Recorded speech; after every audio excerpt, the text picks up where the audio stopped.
श्री शिव पुराण रुद्र संहिता पंचम खंड 36वां अध्याय देवदानव युद्ध।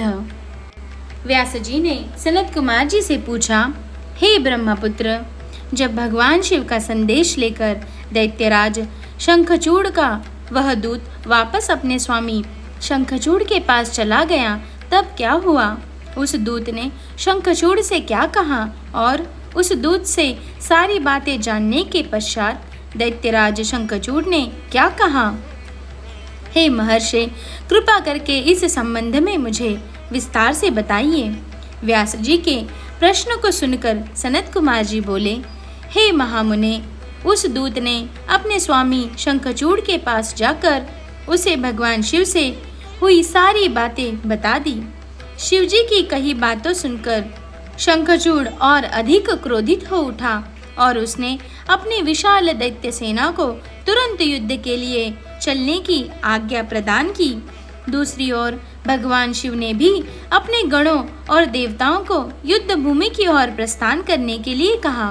देवताओं और दानवों की सेनाएं पूरे जोश और साहस के साथ लड़ने हेतु तत्पर होकर आगे बढ़ने लगी। दानवों की सेना में सबसे आगे शंखचूड़ था और दूसरी ओर देव सेना में त्रिलोकीनाथ भगवान शिव सबसे आगे चल रहे थे। दोनों सेनाएं अपने स्वामियों के जयघोष के साथ आगे बढ़ रही थी। उस समय चारों ओर रणभेरियां बजने लगी थी। कुछ ही समय पश्चात देवता और दैत्य आमने सामने थे। एक दूसरे को अपना घोर शत्रु समझकर दोनों एक दूसरे पर टूट पड़े। भयानक युद्ध होने लगा। हर ओर मारकाट, चीख पुकार मची हुई थी। युद्ध का दृश्य अत्यंत हृदय विदारक था।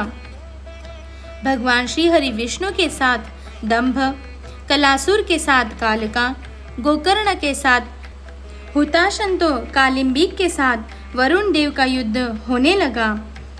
सब युद्ध में मग्न थे, परंतु भगवान शिव तथा देवी भद्रकाली अभी तक ऐसे ही बैठे थे। उन्होंने युद्ध करना शुरू नहीं किया था। उधर दैत्यराज शंखचूड़ भी युद्ध का दृश्य देख रहा था। उस समय युद्ध अपने चरम पर था। दोनों सेनाएं घमासान युद्ध कर रही थी।